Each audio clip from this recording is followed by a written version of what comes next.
tenemos invitado al doctor Carlos Orozco. El doctor es nefropatólogo, trabaja en el Laboratorio Biomolecular en Bogotá. Muchas gracias por haber aceptado la invitación. Para nosotros es muy importante todo lo que nos vayas a dar hoy. Con muchísimo gusto, César. Es un placer pues, y un honor para mí estar aquí con ustedes compartiendo, como bien dices, estos conceptos generales de lo que tiene que ver con la patología renal, porque sí, desafortunadamente, no hay el conocimiento pues, que quisiéramos por parte de todo el personal médico que maneja pacientes renales, de lo que tiene que ver con la nefropatología, de lo que tiene que ver con un informe de patología, cómo interpretarlo, qué exigirle al nefropatólogo como información mínima en el reporte. Y a mí sí me complace mucho interactuar con ustedes, sobre todo, pues, mejor dicho, lo ideal es eso, lo ideal es que uno como nefropatólogo interactúe con clínicos que sepan cómo tomar la información de nuestros resultados por el bien, obviamente, del diagnóstico y tratamiento del paciente. Entonces, digamos que es un proceso lento, un proceso no tan fácil, pero sí se puede lograr que todos los que están manejando el área de pacientes de nefrología y medicina interna, pues hablemos el mismo idioma con los patólogos renales y manejemos conceptos básicos de la nefropatología. La patología renal, pues básicamente es un campo pues bastante amplio. No pretendo, digamos, en este momento, en los próximos minutos, tratar entidades específicas profundamente, sino, como bien dice César, dar algunas generalidades acerca de la patología renal, pasar un poco por la histología normal, que es absolutamente clave para poder entender el resultado de una biopsia. En la biopsia estamos ya relatando eventos patológicos, debemos partir de los eventos normales. ¿Qué esperamos encontrar y cuáles son las alteraciones que encontramos en determinado caso? De tal forma que la histología siempre será necesario tenerla clara. Y finalmente vamos a ver los patrones de lesión glomerular. ¿Qué quiere decir esto? ¿Cuáles son los más frecuentemente encontrados desde el punto de vista de alteraciones a nivel glomerular en una biopsia? Y ustedes puedan entender cuando un patólogo le habla de una glomerulonefritis extracapilar, sepan exactamente a qué se está refiriendo. Básicamente, la biopsia renal sigue siendo pues el gold estándar o la prueba de oro para poder llegar a un diagnóstico específico, preciso, en el estudio de un paciente con una nefropatía. Es un procedimiento bastante seguro, con una incidencia de morbilidad muy baja y de mortalidad pues absolutamente exótica, ¿no? Son muy pocos casos reportados. En todo caso, es un procedimiento muy valioso, un recurso. Quiero decir que ustedes tienen que aprovechar al máximo y nosotros como patólogos tenemos que extraer la mayor cantidad de información de estos dos pequeños fragmentos que ustedes ven acá, y porque el riñón habla, a partir de esas imágenes nos va a decir qué está pasando con él. Entonces esos dos fragmentos de tejido renal que usualmente no miden más de 1.5, 2 por 0.1, los patólogos siempre queremos que midan más, por supuesto. A partir de ahí vamos a obtener la información que necesitamos para determinar cuál es el estado del riñón en este momento en un paciente. Importante, lo adecuado de la biopsia, vamos a hablar un poquito de eso más tarde. Aquí la flecha señala pues un glomérulo que podemos determinar simplemente viendo la biopsia con una lupa y luz o simplemente sometiéndola al microscopio de luz en bajo aumento. Un patólogo debe estar en capacidad de identificar los glomérulos para así poder hacer la división de la biopsia y tener glomérulos para cada estudio. Como les decía, el valor es indiscutible por muchas razones. Primero, altera el diagnóstico clínico. Pongo la palabra altera, aunque suena un poco raro, porque no quiero decir que ni lo reemplaza, ni muchas veces lo cambia inclusive, porque ya ustedes tienen un diagnóstico muy claro en muchos pacientes En cuanto a la enfermedad general, ustedes saben que el paciente tiene lupus, pues tendrá una nefritis lúpica. Ustedes saben que el paciente puede tener una glomerulonefritis rápidamente progresiva, saben que tiene una clínica de una membranosa. ¿Qué va a hacer el patólogo? El patólogo va a clasificar, primero a verificar que efectivamente sea ese diagnóstico y luego lo va a clasificar y va a dar una serie de elementos que ustedes le van a permitir no, digamos, cambiarlo en muchos casos, sino complementarlo, por decirlo de alguna forma. Hasta el 24-47%, o sea, hasta la mitad de los casos, ustedes pueden obtener de la biopsia de ese diagnóstico un complemento para su diagnóstico. Por supuesto, va a cambiar la intención terapéutica del 42 al 74%, es un porcentaje bastante alto, en el sentido en que independientemente del diagnóstico que tengamos, la información que aporta la biopsia pues va a decir ustedes desde el punto de vista terapéutico qué actitud tomar. Entonces es importantísimo esta información. Por eso determina la reversibilidad y actividad de las lesiones. Y así me toca como nefropatólogo decirles a ustedes qué tan comprometido está el riñón y no solo eso, sino qué tan reversible puede ser la lesión que yo estoy viendo. ¿Cómo lo hago? Pues midiendo los niveles de actividad y de cronicidad del tejido que estoy examinando. Ustedes ya van a tener una idea si este riñón es trabajable, si este riñón está totalmente perdido, si este riñón amerita un manejo, un esfuerzo terapéutico en cada paciente. Predice y cambia el pronóstico, el 31 a 57% de los casos.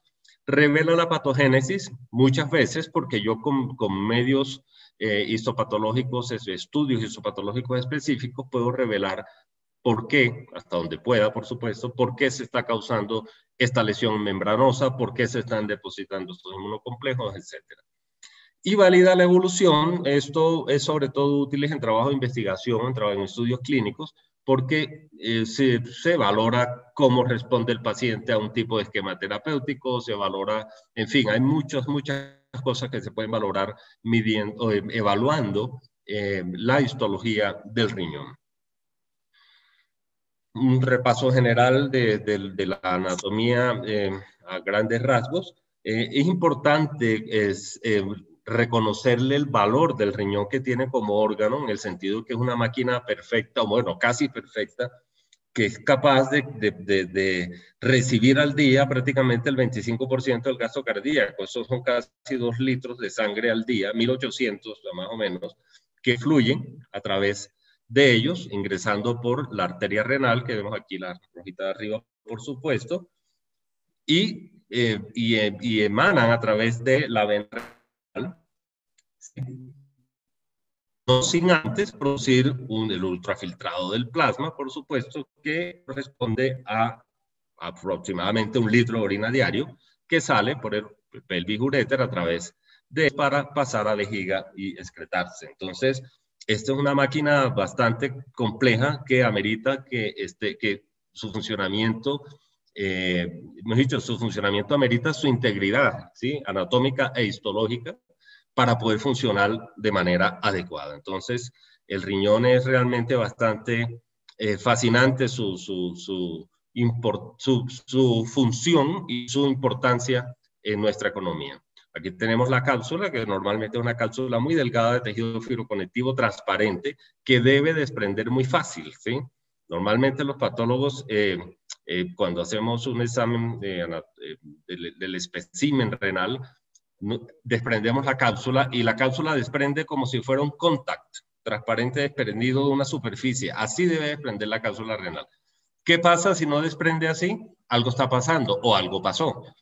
En pacientes con nefropatías crónicas, en pacientes con nefropatía hipertensiva, en pacientes con cualquier alteración, o una pielonefritis crónica, cualquier alteración que haya habido en ese parenquima y en esa corteza renal, adhiere la cápsula, es lo primero que hace y es imposible desprenderla. Entonces ya de entrada macroscópicamente uno va a saber que es un riñón que ha estado enfermo, por decirlo de alguna forma. Haciendo un corte, vemos que de afuera hacia adentro, la corteza renal es esta franja que está más externa en el corte del parenquima, que mide aproximadamente 1 centímetro de espesor, ¿sí? es la parte más externa, repito, y se extiende hacia la profundidad en forma de columnas, en lo que se denominan pirámides o rayos medulares. Entonces, estos son extensiones de la corteza, ¿de acuerdo? Y estas extensiones de la corteza o rayos medulares están justamente entre la médula, ¿sí? Entre la médula renal, que es esta que tenemos aquí en forma triangular y que termina en la papila, a través de la cual, a través de la papila, va a drenar la orina hacia los cálices menores, ¿verdad? Luego los mayores y luego pues pelvis. Entonces, ¿qué es importante desde el punto de vista práctico? Tener claro, la corteza, repito, mide 1 centímetro. Una biopsia adecuadamente tomada debe contener ese centímetro de corteza renal, ¿sí?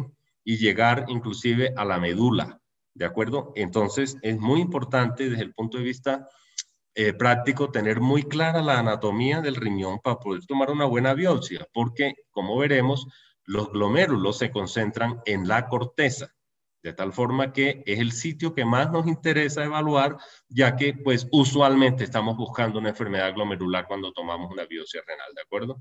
Entonces es muy importante esta distribución anatómica para poder tener claro que si solo nos vamos longitudinalmente y vamos a biopsiar médula, pues es una biopsia que no va a tener suficiente representación para poder hacer el diagnóstico. Queremos evaluar la nefrona. La nefrona es la unidad funcional del riñón. Esta nefrona, pues tenemos aproximadamente 1 millón de nefronas por cada riñón. Y la nefrona básicamente, ¿qué contiene? Contiene el glomérulo, ¿sí?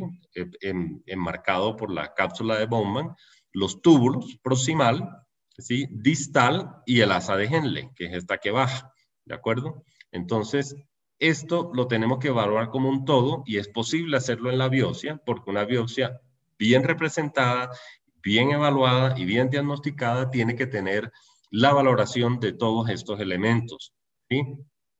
Los vasos sanguíneos renales son un elemento muy importante a evaluar. Yo les decía pues que el glomérulo, digamos, es el que arroja la mayor cantidad de información porque usualmente estamos buscando glomerulopatías, pero resulta que en el riñón no es tan simple. En el riñón lo que afecta el glomérulo va a afectar finalmente los vasos y va a afectar finalmente los túbulos y va a afectar también el intersticio.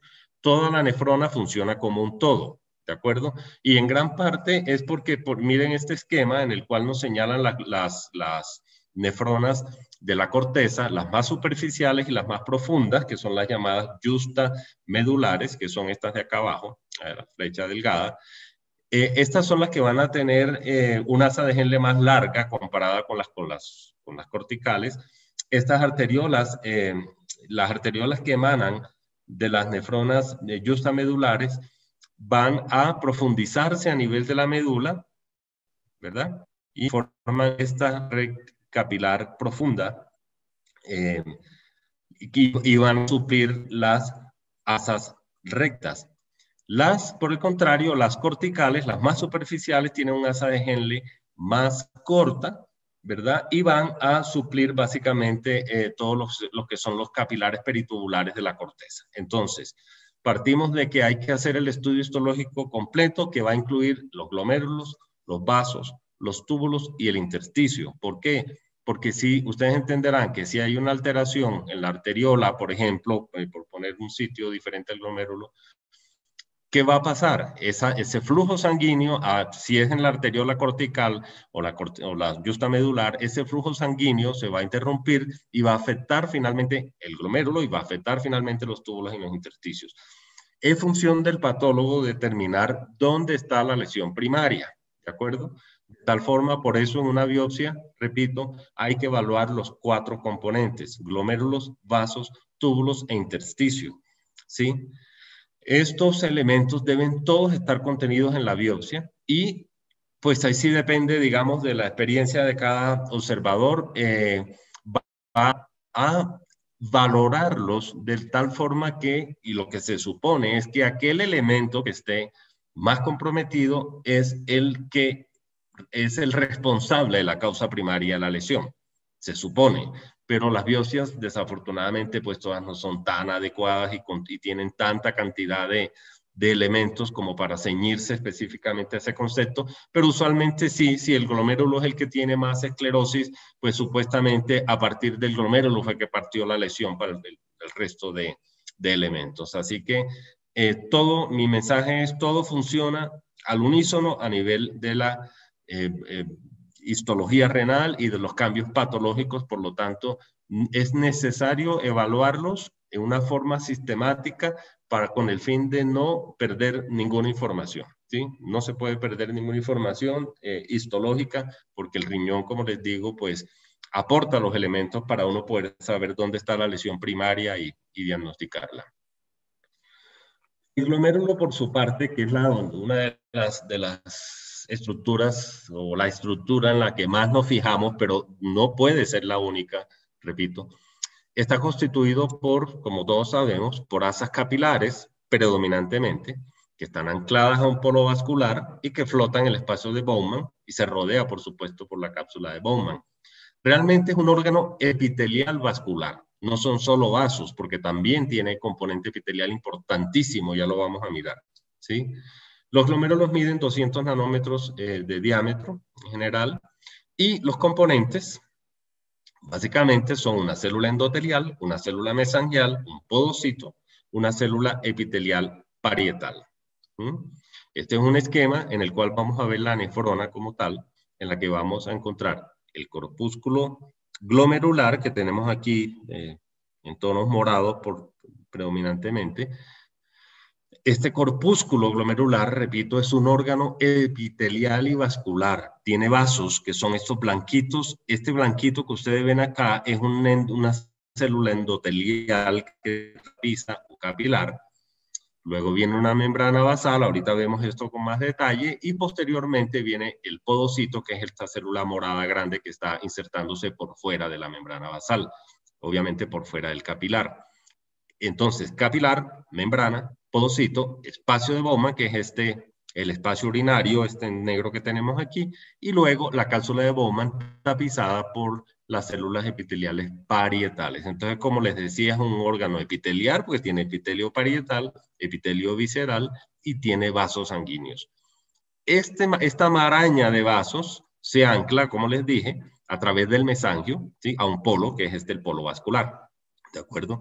Este es el polo vascular donde están la arteriola aferente, la arteriola eferente, ¿sí? Contrario al polo del tubular, en el cual encontramos el túbulo proximal, que va a ser, digamos, el receptor del ultrafiltrado a este nivel. O sea, al lado contrario del polo vascular está el polo del túbulo, ¿cierto? Túbulo proximal. Posteriormente viene el asa de Henle, túbulo distal.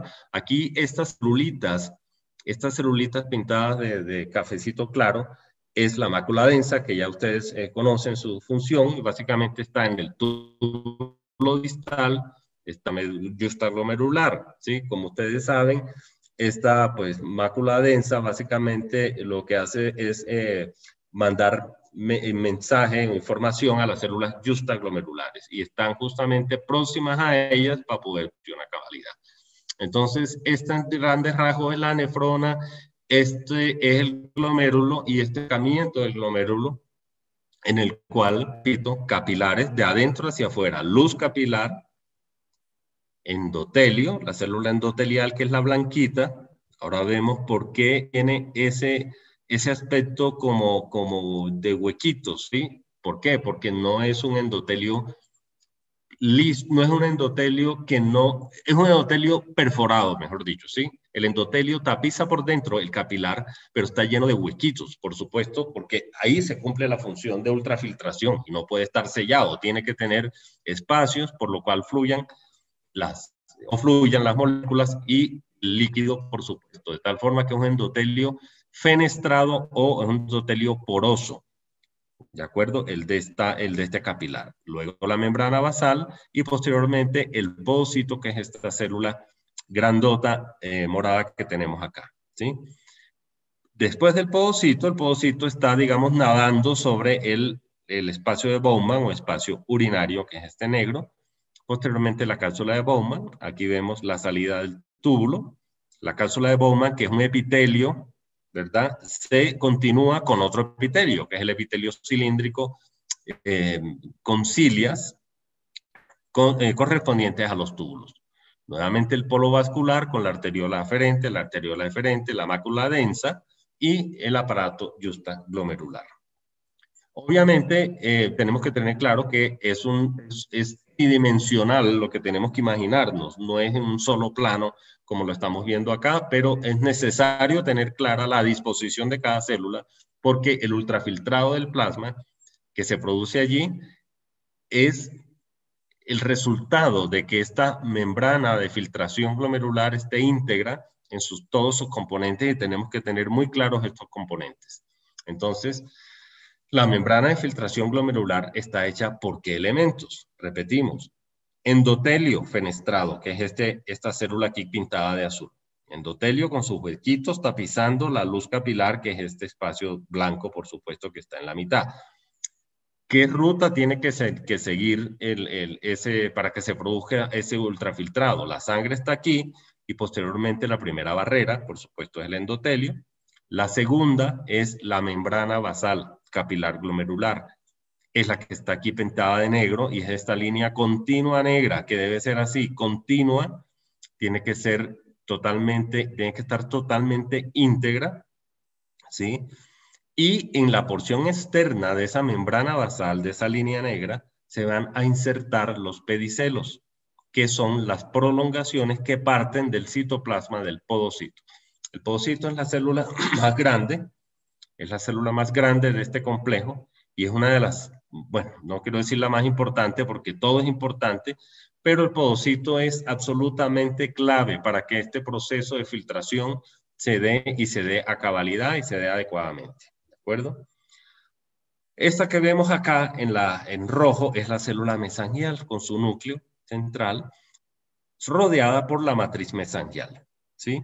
Entonces tengamos claro por favor este concepto en nuestra cabeza porque sí es muy tridimensional y todo, pero lo importante es tener claro estos elementos, tener claro que la integridad de esta membrana de filtración que incluye endotelio, membrana basal, podocito, es absolutamente indispensable para la adecuada filtración y es lo que nosotros en patología tenemos que valorar y tenemos que identificar las alteraciones para poder explicar los signos y síntomas que su paciente está presentando y todo parte de aquí, ¿sí? Entonces ya vamos a mirar otros detalles con respecto a las lesiones que parten de esta unidad, de este complejo.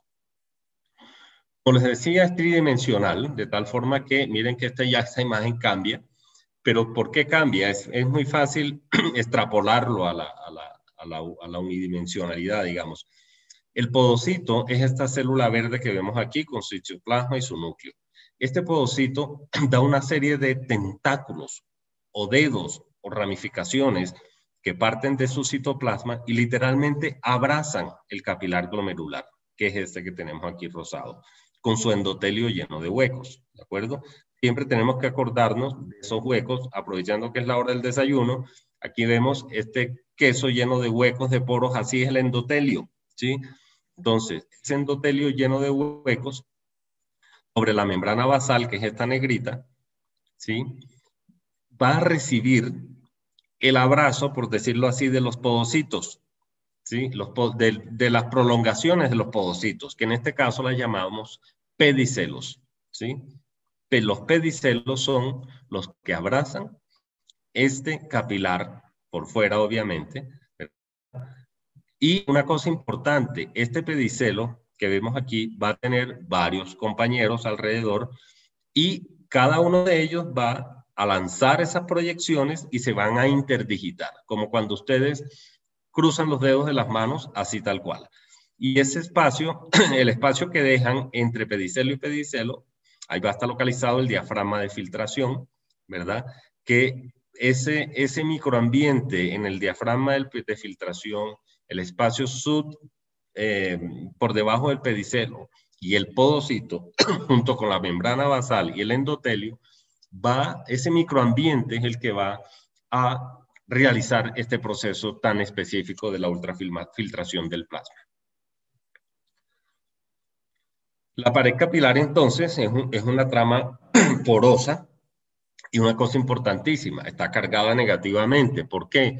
Porque contiene dentro de sus múltiples componentes los heparinsulfato proteoglicanos que le imparte una carga negativa, ¿sí?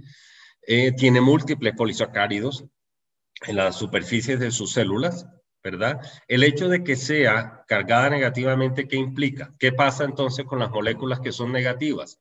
Pues no pasan, o su paso es mucho más difícil, porque se repelen por ser de la misma carga. Entonces se va a facilitar las de carga positiva, por un lado, y por otro lado, es muy importante el tamaño de la molécula también, ¿de acuerdo? Las más pequeñas pasan, las más grandes como la albúmina, es más complicado, más difícil que pase. Entonces, de eso se trata, de ese juego de interactuar entre la carga, entre el tamaño y la estructura y componentes de esta barrera de filtración. Eso que vemos a la derecha ya es en la vida real, ya esto no es esquema, esto es una foto de microscopía electrónica en la cual vamos a ver el espacio correspondiente a la luz del capilar aquí a la derecha, ¿sí? Esta es la luz capilar, probablemente esto sea, no sé, alguna célula inflamatoria, alguna cosa, pero de todas formas lo importante que quiero que sepan es, esta de la derecha abajo es la luz capilar y aquí viene el endotelio fenestrado o lleno de huequitos. Luego viene la membrana basal, que es esta línea gruesa gris que vemos aquí. Luego vienen los pedicelos que parten del podocito. Este que tenemos arriba gigante es el citoplasma del podocito. Aquí vemos algo del núcleo. Y miren ustedes cómo sale del podocito esta prolongación que se va a insertar sobre el lado externo, sobre la cara externa de la membrana basal. ¿De acuerdo? Este microambiente, como les decía, cada vez se estudia más y cada vez se encuentra que tiene, digamos, una función importantísima. Antes no se conocía mucho, pero este espacio por debajo del podocito, ¿sí? El mismo pedicelo, ¿sí? Son elementos absolutamente claves y cada vez se encuentran más componentes y a nivel, digamos, biomolecular muy específico se dilucida cada vez más cuán importante es el balance adecuado de estos componentes para la adecuada ultrafiltración. Y lo importante es que cada célula de estas, el endotelio, el podocito, va a dar una serie de mensajes a la otra para mantener este proceso adecuadamente, ¿de acuerdo? O sea, que todo funciona como un todo. Y la integridad, por supuesto, tiene que mantenerse. ¿Qué pasa si se pierde esta integridad del podocito? Lo primero que va a pasar es que se escapan proteínas y moléculas que no deberían escaparse. Y ahí es donde empieza la sintomatología de la enfermedad renal, ¿de acuerdo? O una de ellas, por lo menos. Acá tenemos el esquema que ya vimos anteriormente. Acá está la luz, está el endotelio, está la membrana y está el podocito. Yo no me canso de repetirlo porque pues realmente esta es la unidad básica que tenemos que tener muy clara en nuestra mente. De adentro hacia afuera, entonces, lo primero encontramos, después del plasma, la sangre va a encontrarse, la primera barrera es la célula endotelial, que reviste su citoplasma, que es revestir, que cubre internamente, que tapiza la luz capilar. Contiene microtúbulos y filamentos que dan soporte al citoesqueleto. Tiene un citoplasma que es lleno de huecos sobre la membrana basal glomerular, citoplasma fenestrado. Ya dijimos, tiene una carga negativa por glicoproteínas polianiónicas. Eso restringe la filtración de moléculas plasmáticas. Secreta moléculas que intervienen en la respuesta inmune y en la coagulación. Fíjense ustedes que eso no es solamente un elemento estructural, es un elemento celular activo que está secretando moléculas también y que intervienen en una serie de procesos que incluyen la coagulación también. Inclusive expresan moléculas del complejo mayor clase 2, el complejo de histocompatibilidad, y esto es supremamente importante porque es el target por ejemplo, en rechazos, por ejemplo, en todo lo que tiene que ver con eventos inmunológicos. El hecho de que expresen estas moléculas hace del endotelio un target o un objetivo en este tipo de fisiopatología renal. La membrana basal capilar, ya la conocimos. La membrana basal está constituida por una lámina raras, pues nunca he sabido por qué le han dicho históricamente raras, interna, una lámina densa y una lámina rara externa, ¿sí? Mide normalmente la membrana basal, que es esta que tenemos aquí. La lámina rara interna es la que estaría en contacto con la lámina densa, que es la más gruesa, y esas láminas raras no se ven mucho, son muy tenues realmente. La interna está pegada al endotelio, la externa está pegada al podocito. Y la lámina densa, perdón, se me pasó, la lámina densa es esta oscura, la mitad, la más gruesa, por supuesto. ¿Cuánto mide? 300 a 350 nanómetros, depende, en las mujeres es más delgado, en los niños por lo general hasta la edad de 10, 12 años no mide más de 200 nanómetros y luego va adquiriendo ya el espesor de la vida adulta. Está compuesta de colágeno tipo 4 predominantemente, de glicoproteínas, proteoglicanos, que eso pues le da la carga aniónica como habíamos anteriormente. Esta membrana también no es solo un objeto ahí decorativo. Ella restringe el flujo de moléculas en el filtrado, da soporte estructural, actúa en la polaridad por la carga y, como les decía, las señales celulares también. A través de señales, el endotelio, la membrana y el podocito van interactuando, siempre están en interactúan entre ellos para mantener ese equilibrio. El podocito, como les decía, el podocito es una de las células más fascinantes de todo este proceso. Es una célula altamente especializada.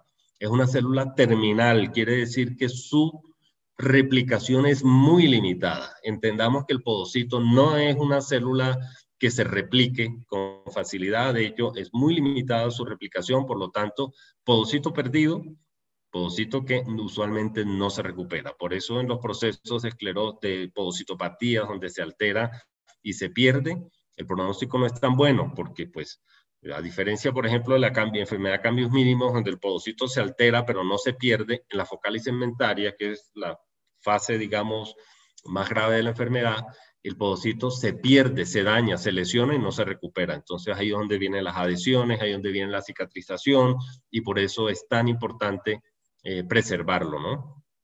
Entonces les decía que estos procesos de esta gran célula se llaman pedicelos, procesos elongados que ya vimos.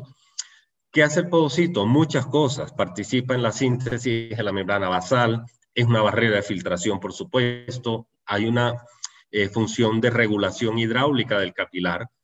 Quiere decir que el capilar, dependiendo de la presión que tenga dentro, el podocito se contrae, se relaja y va a regular, ¿sí?, la presión hidráulica dentro del capilar, quiero decir. Expresa una cantidad de moléculas, ¿sí?, y muchas de estas están interactuando ahí en el espacio subpodocitario, el cual es un espacio dinámico que modula la permeabilidad capilar. Los pedicelos, ya lo dijimos, son extensiones de su citoplasma que se interdigitan, se anclan a la membrana basal glomerular por integrinas y distroglicanos. Varias moléculas descritas a nivel de estas células y en los diafragmas de filtración mantienen la integridad y la selectividad en la barrera de filtración. Todo esto quiere decir, esto tiene que estar absolutamente íntegro desde el punto de vista morfológico para que a la vez esté íntegro a nivel funcional y logre cumplir su función a cabalidad. Aquí está el podocito, sus ramificaciones y miren esta foto, esto es una foto real, esto no es caricatura ni hecha, es una foto real en un microscopio electrónico de barrido. Este microscopio usualmente no lo utilizamos para diagnóstico, se utilizan para investigación, pero para mí tiene las fotos más hermosas del glomérulo porque sí se puede captar la tridimensionalidad de esta estructura. Miren, el podocito es este verde que tenemos aquí, cómo se explaya sobre el capilar y cómo manda las ramificaciones que les acabo de mencionar con sus compañeros de al lado que a la vez aportan lo suyo y se van interdigitando, ¿sí? Todas estas son ramificaciones de los podocitos, ¿verdad? Entonces, miren, es una maravilla de fotos que se logran con estos microscopios electrónicos de barrido. Aquí, pues en Colombia de pronto tendremos uno para investigación, tal vez en la Universidad Nacional, el resto no sé, ya les digo, es solo para investigación, no es el que utilizamos. Ahorita les muestro el nuestro, el que utilizamos para diagnóstico. Este fue el podocito. La célula mesangial es esa célula que está inmersa en la matriz mesangial, que como les digo es donde se ancla o se sustenta toda esa trama capilar. Normalmente encontramos 2, máximo 3 núcleos por cada área de matriz, y esto es muy importante, ahorita vemos por qué. Tienen procesos que se extienden a la célula endotelial, a la matriz mesangial y a la membrana basal glomerular. Esta ha sido una de las células también que a través del tiempo, que se pensaba tanto la célula como la matriz que era simplemente un soporte, y resulta que no, que tiene una gran cantidad de propiedades, entre otras propiedades de músculo liso. Tienen vimentina, actina, proteínas contráctiles. Esto funciona de esa forma. Igual que el podocito manda mensajes para mantener la presión hidráulica en el capilar, el mesangio hace lo mismo. La célula mesangial se contrae o se relaja de acuerdo a las circunstancias, limita el flujo contrayéndose y lo favorece dilatándose dependiendo de la situación. Tienen propiedades fagocitarias, degradan complejos inmunes. Miren lo importante de esta función. Secretan moléculas que producen y degradan matriz de acuerdo al daño, ¿sí? Entonces, si hay injuria glomerular, ellas tienen la capacidad de reparar produciendo más matriz de lo normal. Esta es otra foto real de microscopía electrónica. Este sí es un electrónico de transmisión, que es el que usamos para diagnóstico en nefropatología, ¿sí? El anterior era microscopio electrónico de barrido. Este es el de transmisión, que es el que no tan comúnmente, porque en Colombia tenemos 2 o 3 nomás, pero digamos que es el que usamos para diagnóstico en la nefropatología.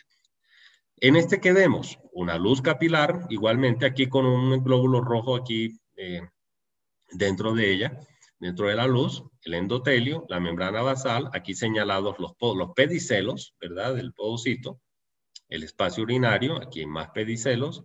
Aquí tenemos el mesangio con 2 células mesangiales que están señaladas aquí con las flechas, estas rectas. Las 2 núcleos de las células mesangiales que a su vez están inmersas en el mesangio, ¿verdad? Y lo de alrededor son todos capilares glomerulares, ¿sí? Aquí 1, 2, 3, 4 capilares con su endotelio, con su membrana y con sus pedicelos y podocitos en la periferia. Nuevamente el esquema: endotelio, fenestrado, membrana basal rojita. Esta membrana basal tiene que estar totalmente íntegra, tener el espesor adecuado, tener los componentes adecuados para poder funcionar. La matriz, ya le dije, soporta la estructura del glomérulo, igual contiene microfibrillas y contiene colágeno, principalmente 4 y 5, laminina y fibronectina. Son componentes muy similares a los de la membrana, ¿sí? Porque son matriz extracelular, todo esto. La cápsula de Bowman es una barrera delgadita, pero es una barrera de tejido conectivo entre el intersticio y el espacio urinario. Aquí la tenemos, es esta azulita que tenemos marcada por el tricrómico, más azul, donde reposa la célula epitelial parietal. Esta célula epitelial parietal está allí tapizando el espacio de Bowman y tiene una importancia también en lo que tiene que ver con la reparación cuando se trata de reparar y de responder a la injuria glomerular. En la cápsula de Bowman se continúa con la membrana basal tubular y con la membrana basal glomerular. Está también, fíjense, compuesta por colágeno 4, la mielina, la actina y todos esos componentes que son comunes a la matriz extracelular. Como les decía, la valoración, la biopsia renal, tiene que contener el estudio de todos los elementos.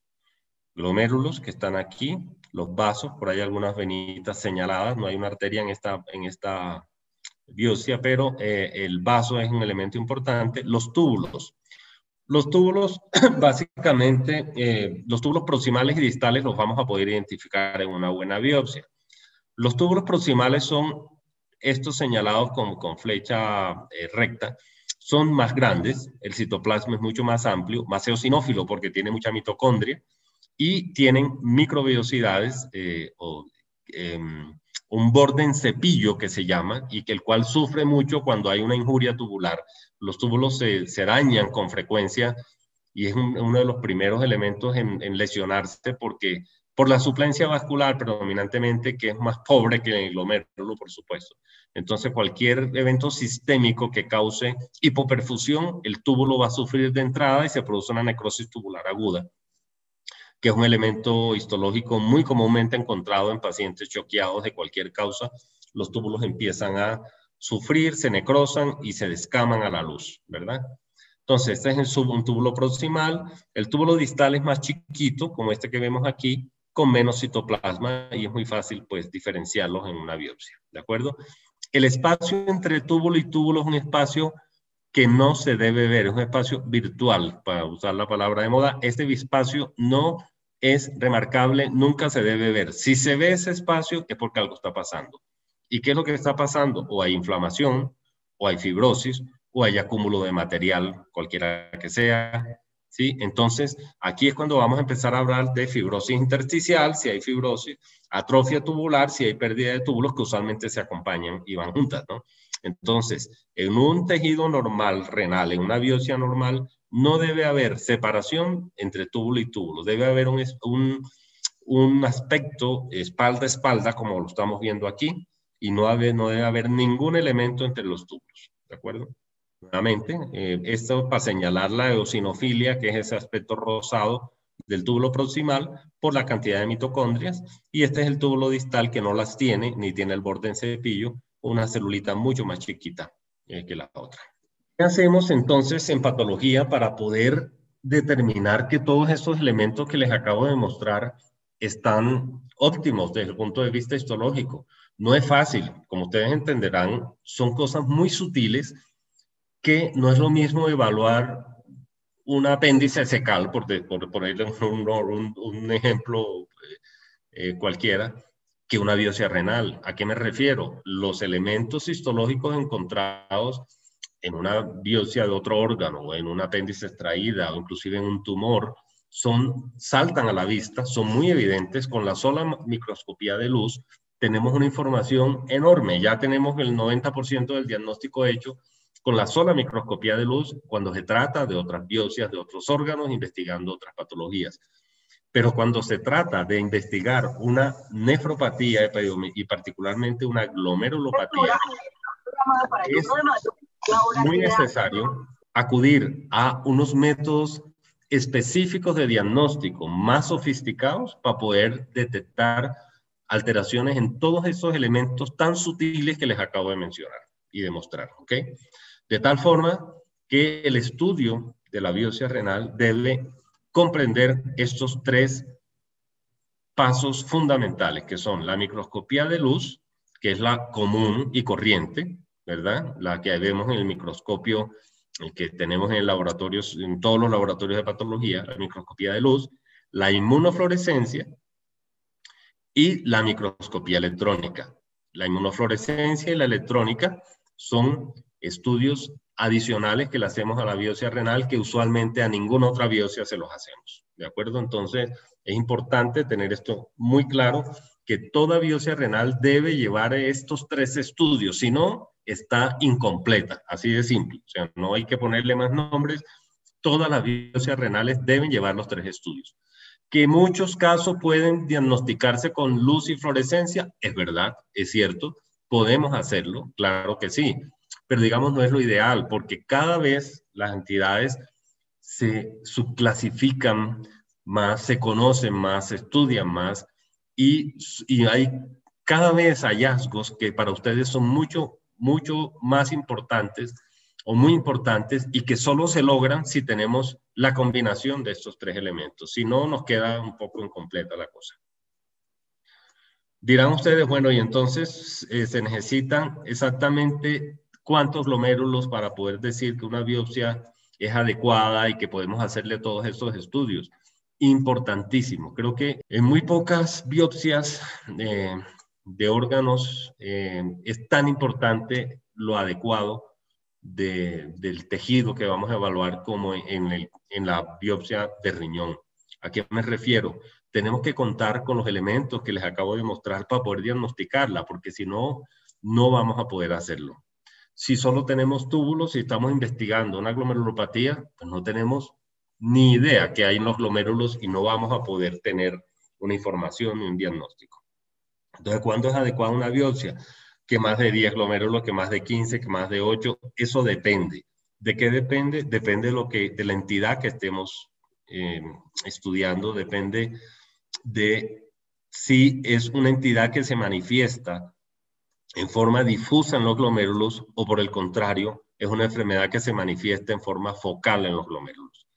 Entre más difusa sea la enfermedad que estamos investigando, más pequeña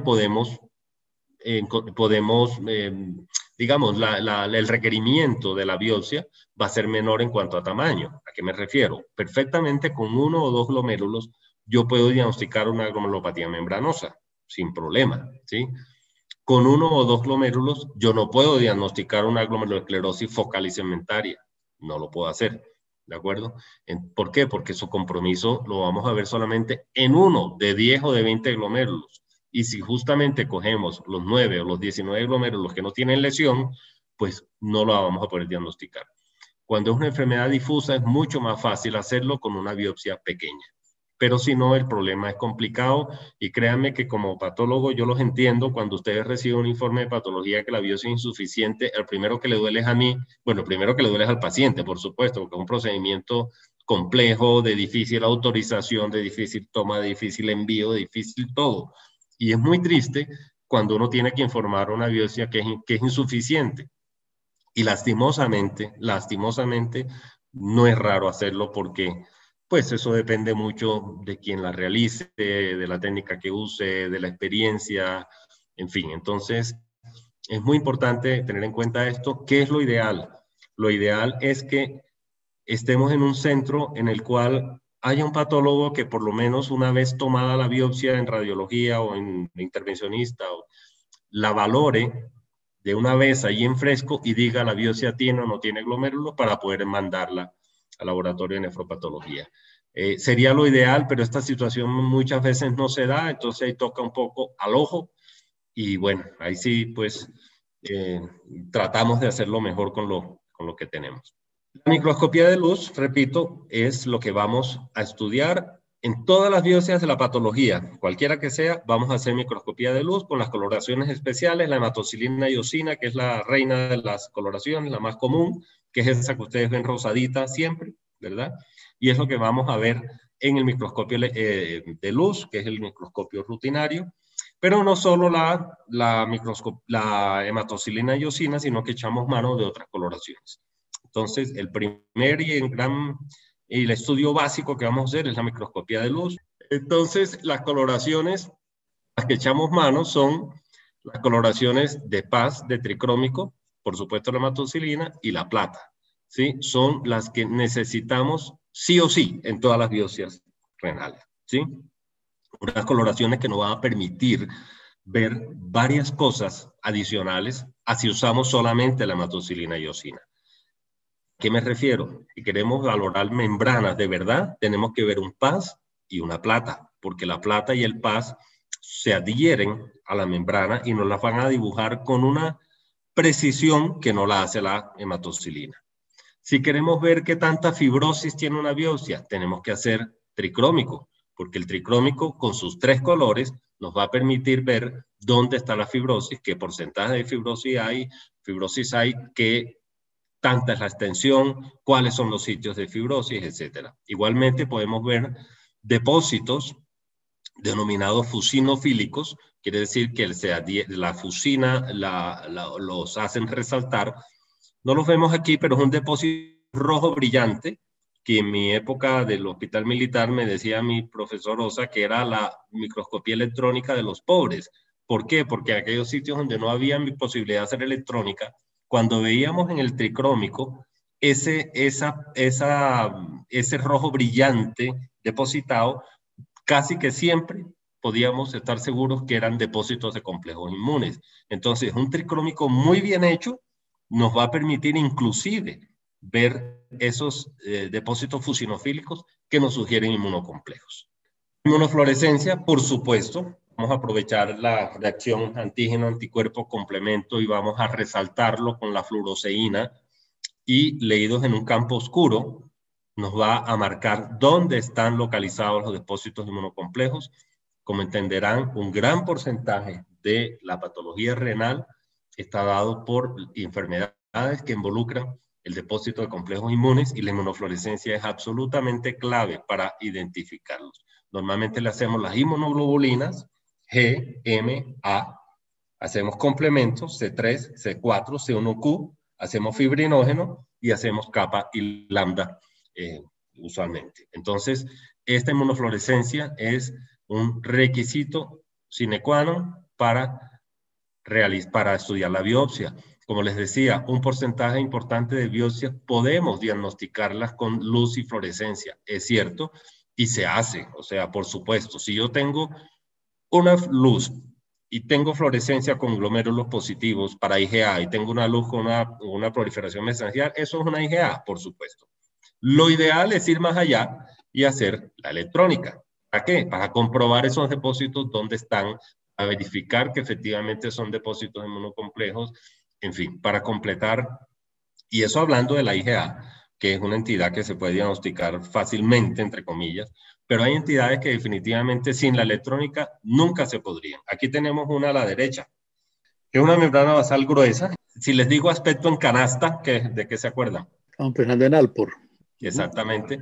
Entonces, esa es una de las entidades que no podríamos diagnosticar si no tenemos electrónica. Otra. Enfermedad por membrana basal delgada.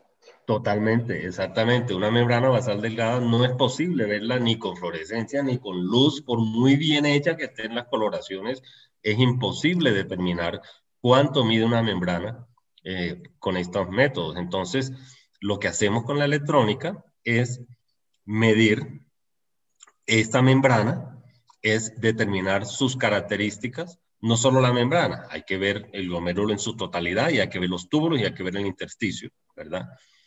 Entonces, este aparatico que ustedes ven ahí, es complicado encontrarlo en la mayoría de laboratorios no lo tienen.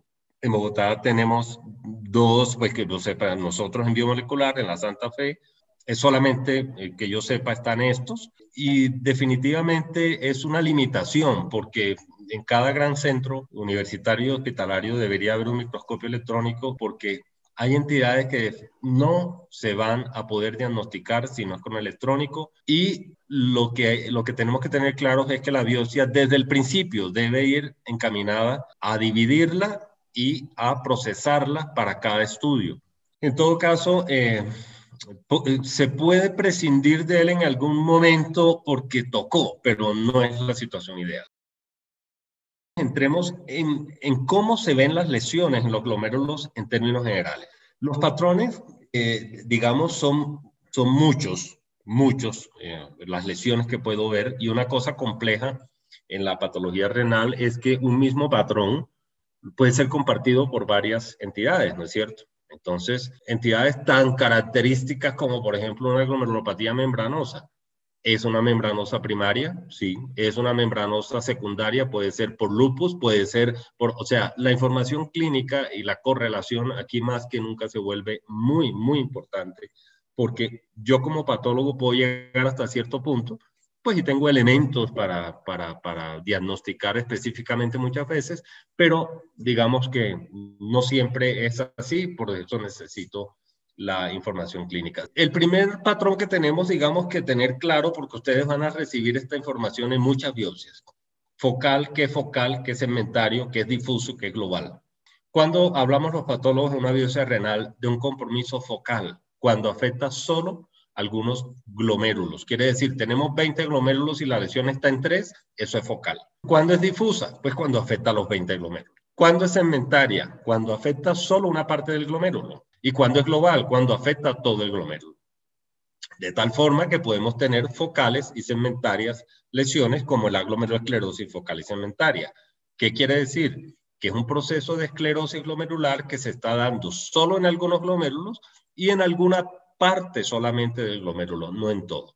Por eso es tan importante la representación adecuada de glomérulos en la biopsia, porque su nombre lo dice. Si es focal la lesión que afecta solo algunos glomérulos, yo puedo tener 5, 7, 9 y definitivamente estar sanos. Y en el glomérulo número 10, que no está en la biopsia, ahí está la lesión esclerosante.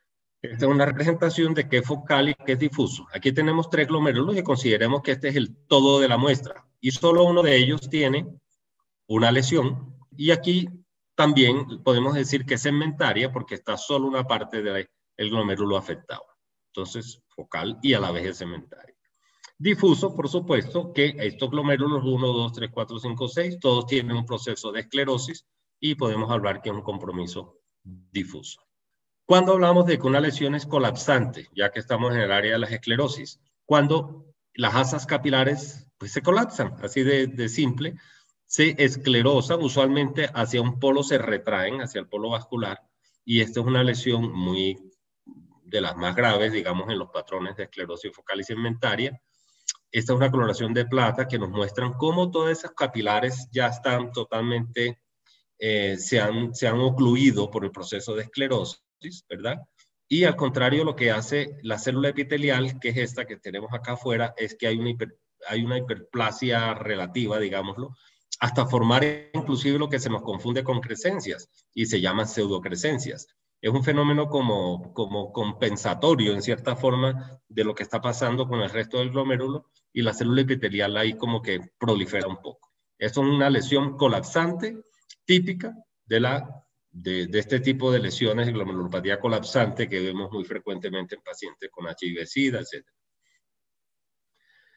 Cuando hablamos de una glomerulonefritis proliferativa endocapilar, cuando el glomérulo responde con inflamación y con proliferación en sus estructuras dentro del capilar glomerular.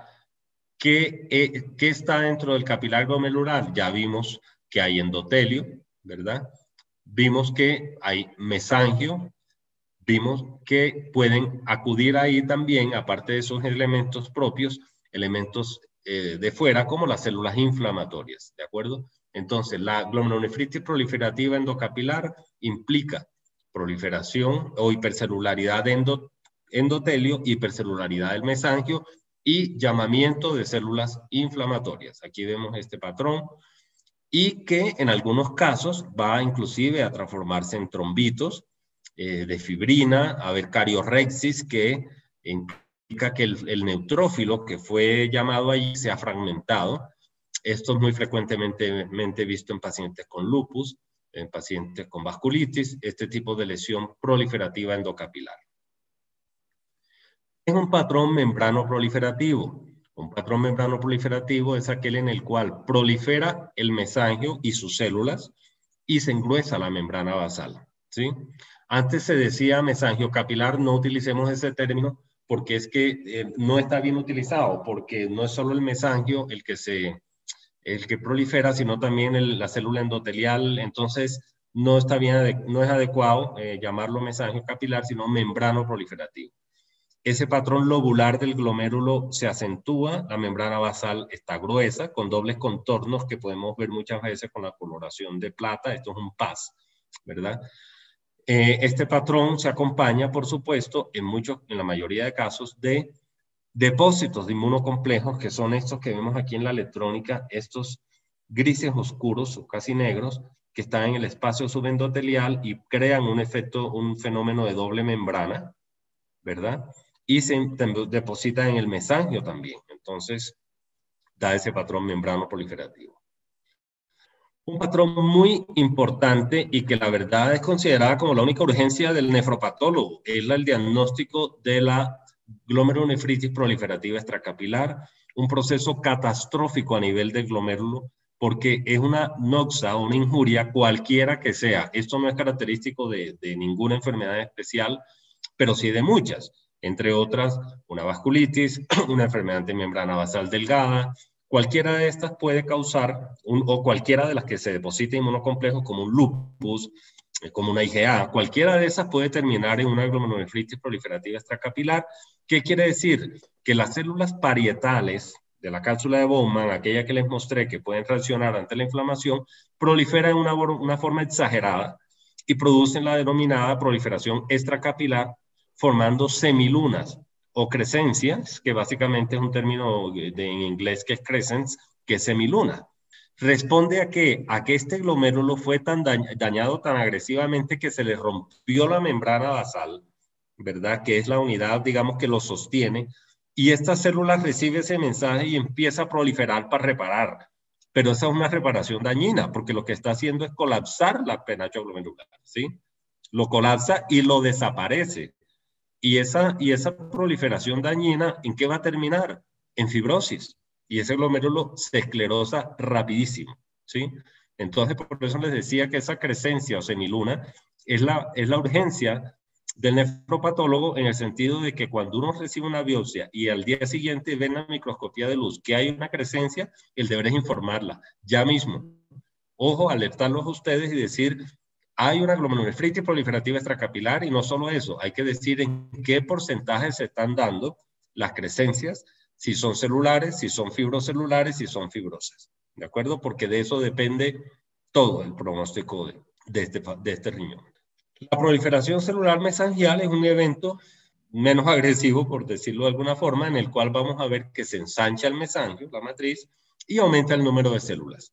Muy comúnmente encontrado en la enfermedad, una de las más comunes, que es la IgA. La nefropatía IgA se manifiesta con proliferación celular mesangial y se acompaña de la positividad, por supuesto, de la fluorescencia para IgA. La membrana basal se altera de múltiples formas. Ya vimos ahorita un Alport, puede haber una enfermedad de membrana basal delgada, puede haber una enfermedad de depósitos densos acumulados en la membrana, múltiples. No los voy a revisar todos, estoy hablando de patrones generales, y uno de los más comunes es un engrosamiento de la membrana en una glomerulopatía membranosa. Esta es una coloración de plata en la cual estamos viendo las famosas espículas o spikes, que no son sino fragmentos de membrana sanos que rodean depósitos de inmunocomplejos, ¿sí? Entonces, y es muy, muy evidente en la plata. Eso no se ve en ninguna otra coloración. Entonces, para que vean que cada coloración tiene su razón de ser. Y por último, las enfermedades mediadas por inmunocomplejos, que es importante para mí como patólogo identificar dónde están esos inmunocomplejos localizados. Tengo que mirarlos al electrónico y decir, ¿están en el lado subepitelial? ¿Están por debajo del endotelio? ¿Están en el mesangio? Obviamente los depósitos son estos negros que están acá. Entonces, de acuerdo, cada entidad los deposita en un sitio distinto. La membranosa están en el lado subepitelial. La membrana proliferativa y el lupus la van a dar en el mesangio, en el subendotelio, a veces en el subepitelio.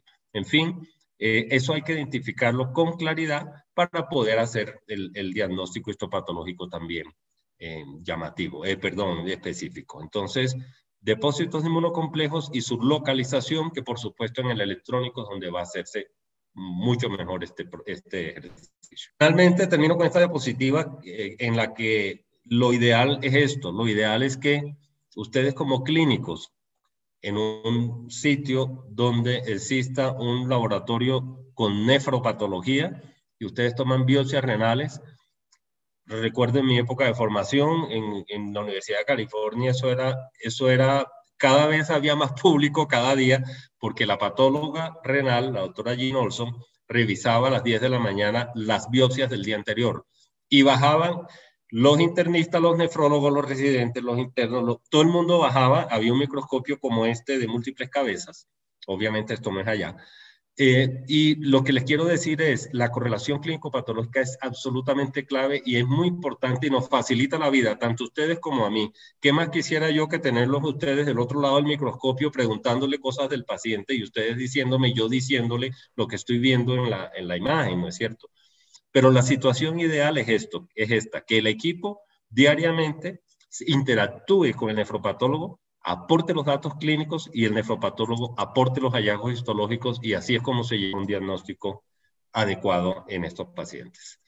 Excelente e importante que quede claro aquí de esta reunión hoy, que el médico que solicite la biopsia renal debe de enviarle al nefropatólogo una información básica de qué es lo que cree que puede tener el paciente, si tiene un síndrome nefrótico, nefrítico, y de esa manera el nefropatólogo puede centrar sus análisis de acuerdo con la clínica. Entonces, los internistas, que me pareció muy bien hecho, han tomado el mando en estos casos y son los que solicitan en ocasiones la biopsia renal. Entonces vale la pena que la orden de la biopsia vaya acompañada de un resumen clínico muy bueno para el nefropatólogo. Muchas gracias, doctor Orozco.